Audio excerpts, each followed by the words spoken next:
दारोदार जाऊन मी picnic biscuits विकलेली आहे. आणि ते कसं असतं ना, ती एजन्सी असते आणि त्या एजन्सीमध्ये ना, म्हणजे तुला खोटं वाटेल तेव्हाही ना माझा सेल माझे सगळे संपायचे. मी मैत्रिणींचं घेऊन त्यांना पण त्यांची पण बिस्किट्स घेऊन विकायचे.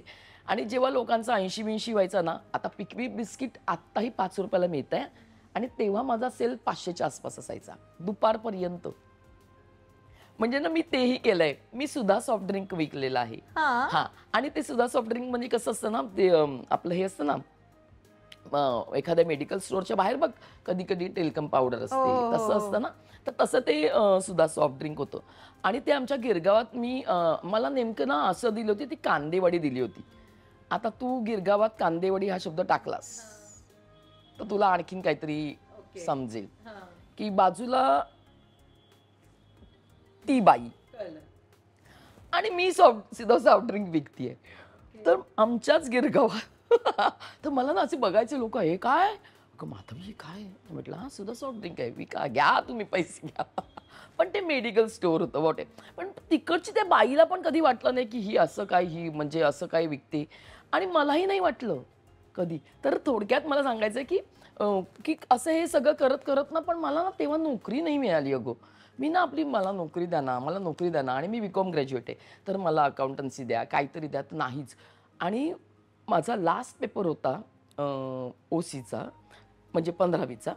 आणि तो होता शनिवारी.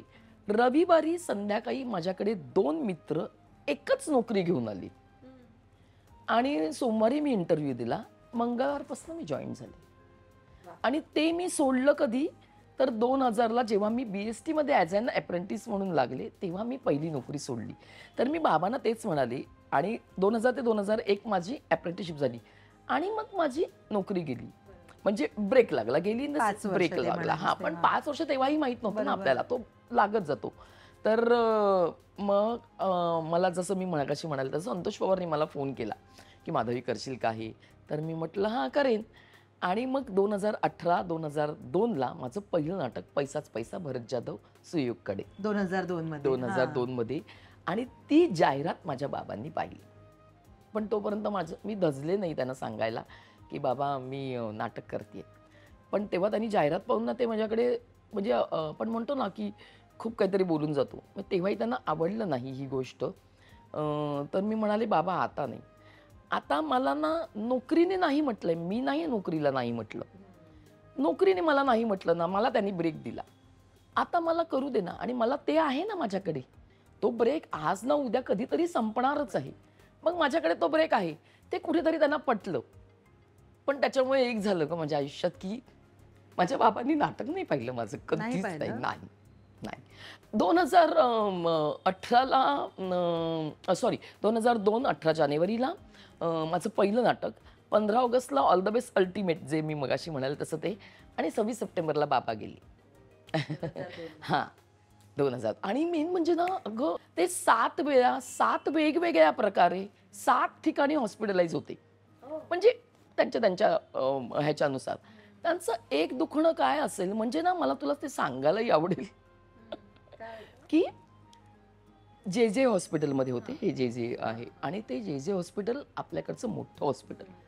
त्या हॉस्पिटलमधल्या इतिहासामधली ही दुसरी केस. आपलं मोठं मोठं आतडं जे असं असतं ना, ते सुटलं. सुटलं? हो. पण त्याच्या म्हणाले, की हां, म्हणजे आणि GT हॉस्पिटलमध्ये त्यांचं पहिलं ऑपरेशन झालं होतं. तर ते GT हॉस्पिटल वगैरे हे सगळे म्युनिसिपालिटीचे होते. ते पहिल्याला तर ते असं त्यांचं हे उघडलंय, पोटच उघडलं गेलंय. गादी ही रक्ताने भिजली आहे. तरी तो माणूस अस्खलित भाषेत डॉक्टरना सांगतो, "हे काय आहे? हा कुठला तुम्ही माझा स्टिचेस घातले याचे?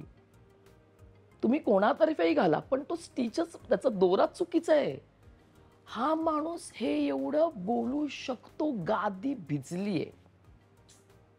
त्याच्यामुळे मी बाबांकडनं खूप, खूप, खूप, खूप शिकले आणि म्हणून मला वाईट वाटतं, की बाबांनी माझं नाटक नाही पाहिलं.